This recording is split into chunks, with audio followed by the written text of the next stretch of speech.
I kept watching him through the window as the platform disappeared into the darkness. He never waved. He never moved. He just stood there, perfectly still.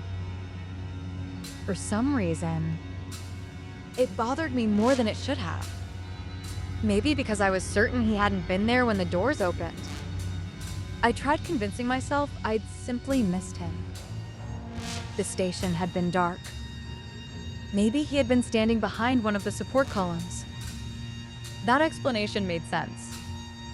At least, it was the only one that did. The train picked up speed again. The rhythmic sound of the tracks settled my nerves. I took another drink of water and glanced around the empty car. Still alone. I actually laughed under my breath. "You're exhausted," I muttered to myself. "Go home. Get some sleep." The overhead display changed. Next stop, Ashwood. Only 5 more stops before mine. I unlocked my phone again. Still no signal. That was becoming annoying. I checked airplane mode. Off. Restarted the phone. Nothing. No service. No Wi-Fi. Nothing at all.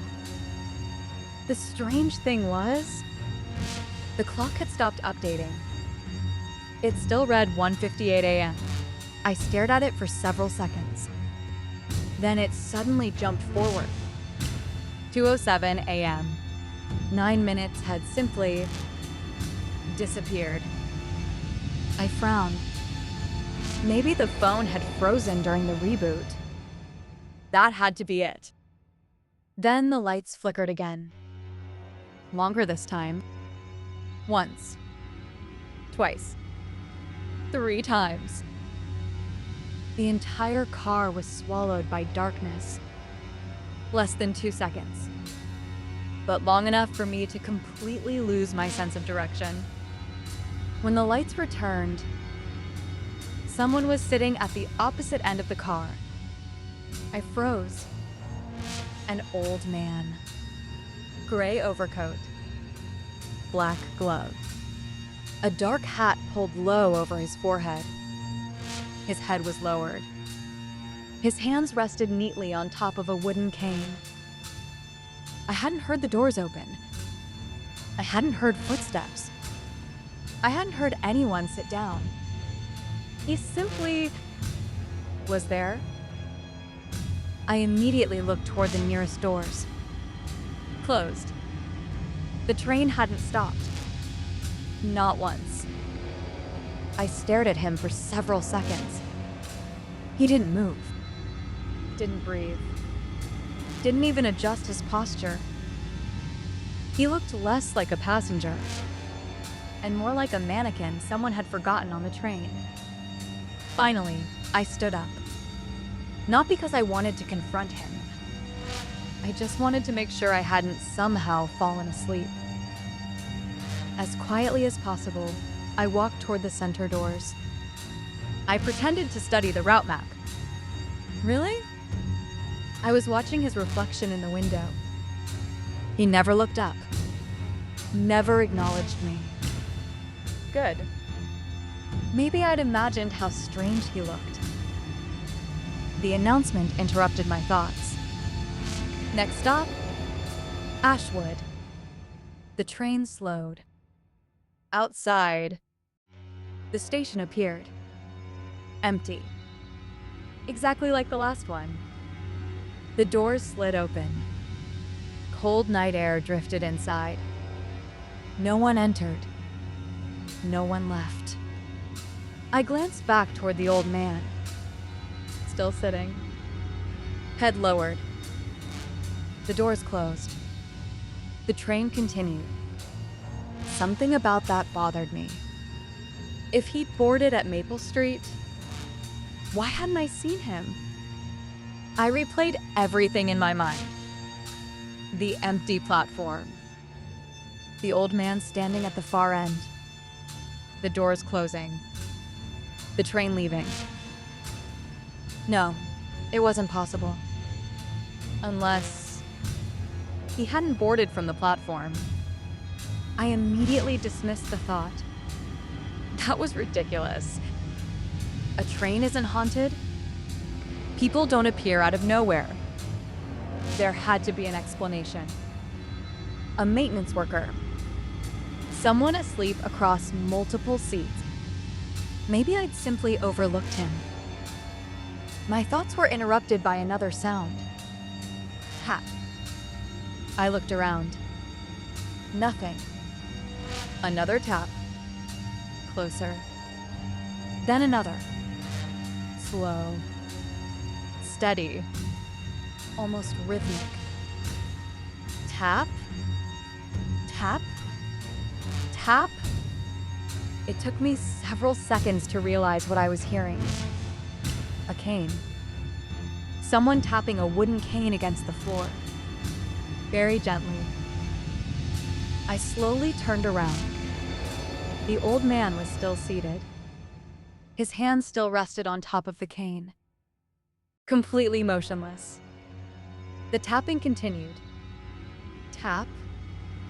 Tap. Tap. But his cane wasn't moving. Every muscle in my body tightened.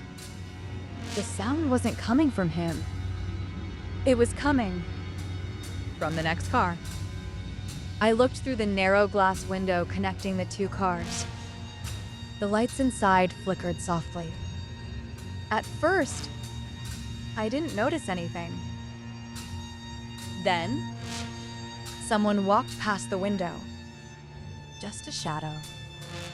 Too quick to identify. I blinked. The next car looked empty again. I stood there for nearly a minute. Nothing. No movement. No sound. Except tap, tap, tap. The cane continued. Always at the same pace. I looked back toward the old man. Still motionless. Still facing the floor. The overhead speaker crackled. Static. Then, a voice. Not the recorded announcement. A real voice. Very quiet. Almost whispering. Is anyone still there? I looked toward the ceiling speaker. Silence. Then static again. I stepped closer. Hello? No response. Only white noise. I waited. Then the whisper returned. Don't. Static. Look. The speaker cut off. I stood frozen.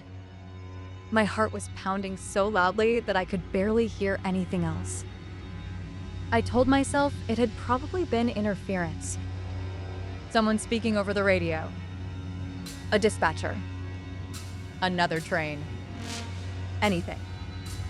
Anything except what my mind was beginning to imagine.